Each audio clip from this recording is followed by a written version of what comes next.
ನಮಸ್ಕಾರ ಕರ್ನಾಟಕ. ಬೆಂಗಳೂರಿನ ಕಾಲ್ ತುಳಿತದ ಪ್ರಕರಣ ಮಾಸುವ ಮುನ್ನವೇ ಗುಜರಾತ್ನಲ್ಲಿ ಬೋಯಿಂಗ್ 787 ವಿಮಾನ ದುರಂತಕ್ಕೆ ಈಡಾಗಿ ಕನಿಷ್ಠ 240ಕ್ಕೂ ಹೆಚ್ಚು ಪ್ರಯಾಣಿಕರು ಸಾವನ್ನ ಕಂಡುಕೊಂಡಿದ್ದಾರೆ. ಇದರಲ್ಲಿ ಒಬ್ಬ ಫಾರ್ಮರ್ ಗುಜರಾತ್ ಸಿಎಂ ಸಹ ಈ ಸಾವಿನ ಅವುಗಳಲ್ಲಿ ಫಾರ್ಮರ್ ಗುಜರಾತ್ ಸಿಎಂ ಸಹ ಸೇರಿದ್ದಾರೆ. ಪ್ರಶ್ನೆ ಏನಪ್ಪ ಅಂತಂದ್ರೆ, ನಾವುಗಳು ಇದನ್ನೆಲ್ಲ ನೋಡಿದ್ರೆ ವಿಮಾನ ಹತ್ತಿದ್ರೆ ನಾವೇನಾದ್ರೂ ನಮ್ಮ ಜೀವವನ್ನ ಪಣಕ್ಕಿಟ್ಟು ನಾವು ವಿಮಾನಗಳನ್ನು ಹತ್ತಾ ಇದ್ದೀರಾ, ಅಥವಾ ಈ ದುರಂತಕ್ಕೆ ಕಾರಣ ಏನು?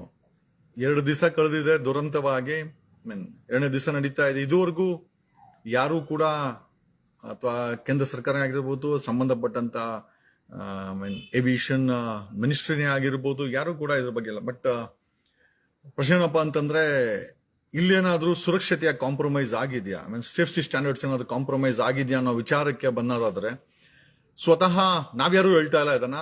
ಬೋಯಿಂಗ್ ವಿಮಾನದ ಫಾರ್ಮರ್ ಎಂಪ್ಲಾಯ್, ಅವ್ರ ಹೆಸರು ಜಾನ್ ಬ್ಯಾರ್ನೆಟ್ ಅಂತ ಒಬ್ಬ ಫಾರ್ಮರ್ ಬೋಯಿಂಗ್ ಎಂಪ್ಲಾಯ್.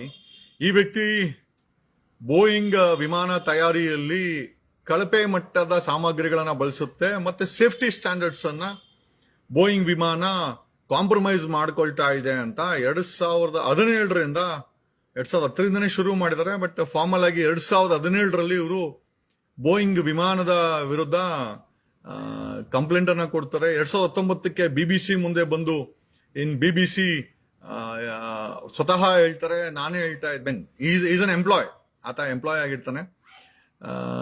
ಆತ ಬಂದು ಬೋಯಿಂಗ್ ವಿಮಾನದಲ್ಲಿ ಕಾಂಪ್ರಮೈಸ್ಗಳಾಗ್ತಾ ಇದೆ ಅಂತ ಸ್ವತಃ 2019 ಹೇಳ್ತಾನೆ. ತದನಂತರ ಮುಂದುವರೆದಾಗಿ ರಿಸೈನ್ ಮಾಡಿ ಈ ಒಂದು ಬೋಯಿಂಗ್ ವಿಮಾನ ಸಂಸ್ಥೆಯ ವಿರುದ್ಧ ತನ್ನ ಹೋರಾಟವನ್ನ ಮುಂದುವರಿಸ್ತಾನೆ. 2024ರಲ್ಲಿ ಆಕಸ್ಮಿಕವಾಗಿ ಈತನ ಸಾವಾಗತ್ತೆ. ಅವತ್ತು ಆಕ್ಚುಲಿ ಈತ ಬೋಯಿಂಗ್ ವಿಮಾನದ ವಿರುದ್ಧ ಒಂದಷ್ಟು ಎವಿಡೆನ್ಸ್ಗಳನ್ನ ಪ್ರೆಸೆಂಟ್ ಮಾಡಬೇಕಾಗಿತ್ತು. ಆ ಸಮಯದಲ್ಲಿ ಈತನ ಐ ಥಿಂಕ್ ಅನ್ಯಾಚುರಲ್ ಡೆತ್ ಆಗುತ್ತೆ. ಅಲ್ಲಿಗೆ ಬರೋದಿಲ್ಲ. ಪೊಲೀಸರು ಹುಡ್ಕೊಂಡೋದಾಗ ಆತನ ಕೈಯಲ್ಲಿ ಗನ್ ಇರುತ್ತೆ. ಸೂಸೈಡು ಅಂತೇಳಿ ಹೇಳ್ತಾರೆ. ಬಟ್ ಆತ ಒಂದು ಸ್ಮಾಲ್ ಪ್ರೆಸ್ ನೋಟನ್ನ ಬಿಟ್ಟು ಹೋಗಿರ್ತಾನೆ.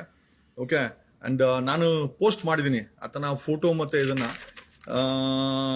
ಓಕೆ, ಒಂದಲ್ಲ ಒಂದ್ ದಿವಸ, ಅಂದ್ರೆ ಆತ ಇಂಗ್ಲಿಷಲ್ಲಿ ಪದದಲ್ಲಿ ಬರ್ದಿರ್ತಾನೆ, ಒಂದಲ್ಲ ಒಂದ್ ದಿವಸ ಬೋಯಿಂಗ್ ಈ ಕರ್ಮಕ್ಕೆ I think it will pay the cost ಅಂತ ಬರ್ದಿರ್ತಾನೆ.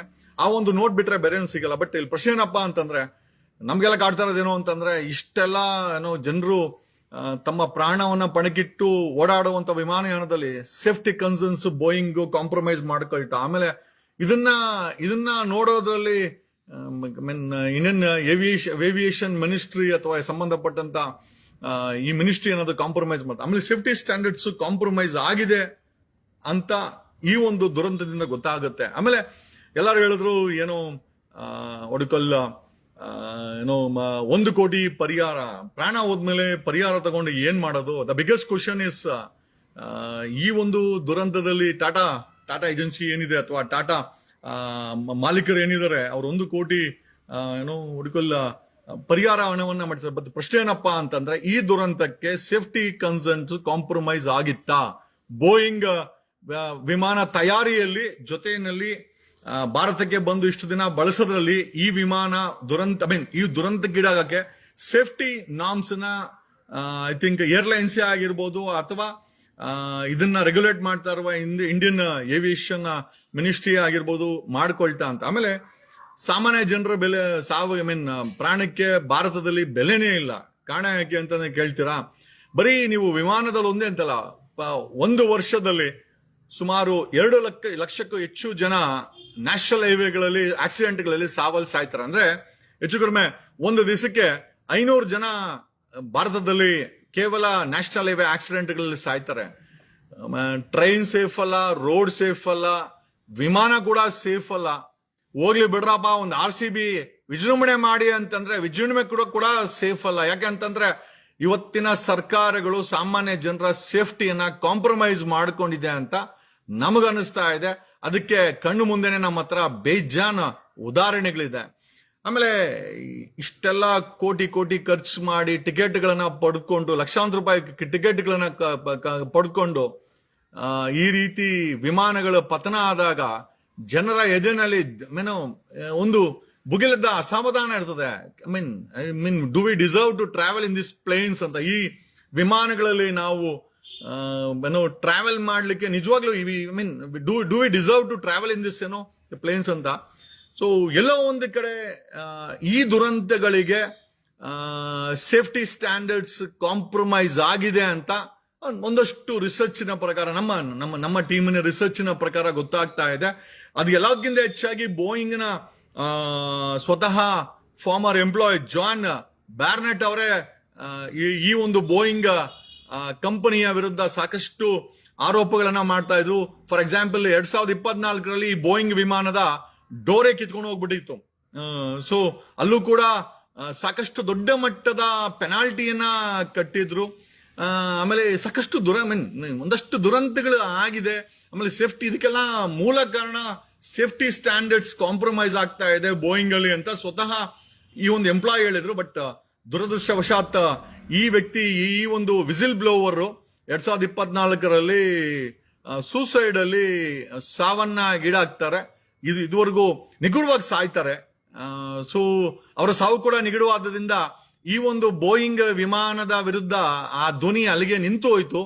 ಆಮೇಲೆ ಇವತ್ತು ಆ ಧ್ವನಿ ಮರುಕಳಿಸ್ತಾ ಇದೆ. ಕಾರಣ ಯಾಕೆ ಅಂತಂದ್ರೆ ಈ ಜಾನ್ ಬ್ಯಾರ್ನೆಟ್ ಹೇಳ್ದಂತ ಮಾಡಿದಂತ ಆರೋಪ ಏನಾದ್ರೂ ನಿಜ ಆಗ್ಬಿಡ್ತಾ, ಈ ಅಹಮದಾಬಾದ್ ಫ್ಲೈಟ್ ಕ್ರಾಶ್ ಅಲ್ಲಿ ಸೇಫ್ಟಿ ಸ್ಟ್ಯಾಂಡರ್ಡ್ಸ್ ಏನಾದ್ರು ಕಾಂಪ್ರಮೈಸ್ ಆಗಿದ್ದು ನಿಜಾನ, ಇವ್ರು ಮಾಡಿದಂತ ಆರೋಪ ನಿಜಾನ ಅಂತ ಇವತ್ತು ಯೋಚಿಸುವ ಮಟ್ಟಕ್ಕೆ. ಬಿಕಾಸ್ ಬಿಬಿಸಿ ಈ ವ್ಯಕ್ತಿಯ ಸಾವು ಮತ್ತೆ ಈ ವ್ಯಕ್ತಿಯ ಆರೋಪವನ್ನ ಈ ಒಂದು ದುರಂತದಲ್ಲಿ ಬಿಬಿಸಿ ಎಕ್ಸ್ಪೋಸ್ ಮಾಡಿದೆ, NDTV ಎಕ್ಸ್ಪೋಸ್ ಮಾಡಿದೆ. ಸಾಕಷ್ಟು ಮಾಧ್ಯಮಗಳು ಜಾನ್ ಬರ್ನೆಟ್ ಅವರ ಆ ಒಂದು ವಿಸಿಲ್ ಬ್ಲೋವರ್ ಅಂದ್ರೆ ಈ ಒಂದು ಬೋಯಿಂಗ್ ವಿಮಾನ ಕಂಪನಿಯ ವಿರುದ್ಧ ಎತ್ತಿದ ಧ್ವನಿಯನ್ನ ಈಗೆಲ್ಲ ಸ್ಮರಿಸ್ಕೊಳ್ತಾ ಇದೆ. ಬಟ್ ಪ್ರಶ್ನೆ ಏನಪ್ಪಾ ಅಂತಂದ್ರೆ, ಸಾಮಾನ್ಯ ಜನರ ಪ್ರಾಣಕ್ಕೆ ಬೆಲೆ ಇಲ್ವಾ? ವರ್ಷಕ್ಕೆ 2 ಲಕ್ಷ ಜನ ನ್ಯಾಷನಲ್ ಹೈವೇಗಳ ಆಕ್ಸಿಡೆಂಟ್ಗಳಲ್ಲಿ ಸಾಯ್ತಾರೆ. ಈ ರೀತಿ ವಿಮಾನ ದುರಂತಗಳಲ್ಲಿ ಸಾಯ್ತಾರೆ, ಟ್ರೈನ್ಗಳಲ್ಲಿ ಸಾಯ್ತಾರೆ, ನಡ್ಕೊಂಡು ಹೋಗ್ಬೇಕಾರೆ.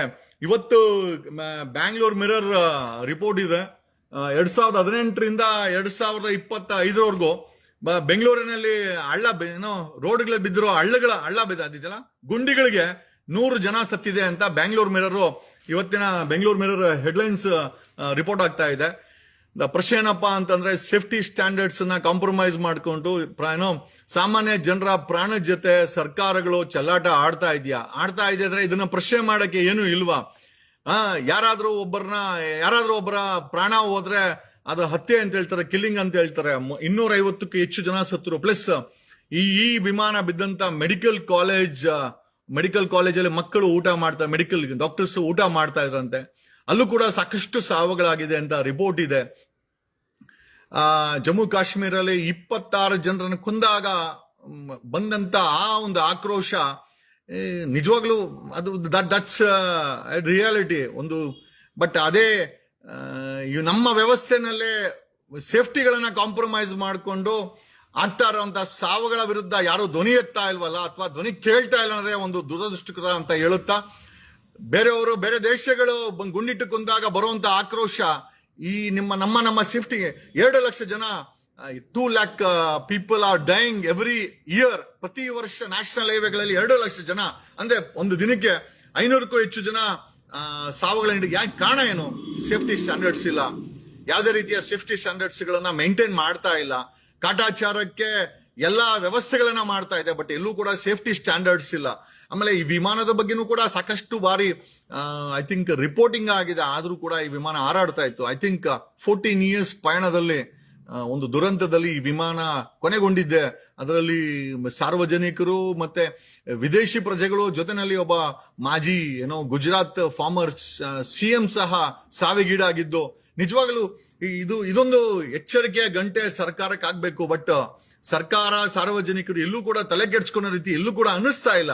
ಅದೇ ನೋಡಿ, ಯಾರಾದ್ರೂ ಟೆರರಿಸ್ಟ್ಗಳನ್ನ ಕೊಂದಾಗ ಬರುವಂತ ಆಕ್ರೋಶ ನಮ್ಮ ವ್ಯವಸ್ಥೆಯಲ್ಲೇ ಫೇಲ್ಯೂರ್ಡ್ ಸಿಸ್ಟಮ್, ಸೇಫ್ಟಿ ಕಾಂಪ್ರಮೈಸ್ಡ್ ಸಿಸ್ಟಮ್ ಅಲ್ಲಿ ಆಗಿರುವಂತ ಸಾವುಗಳಿಗೆ ಜನ ಕೂಡ ಧ್ವನಿ ಎತ್ತಬೇಕು.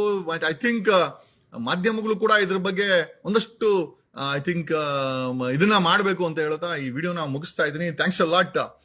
ನಮ್ಗೆ ಈ ಒಂದಷ್ಟು ಮಾಹಿತಿಗಳು ಸಿಕ್ತು. I thought I should share with you all. Thank you all. Have a good day. Nice. Thank you. Happy weekend.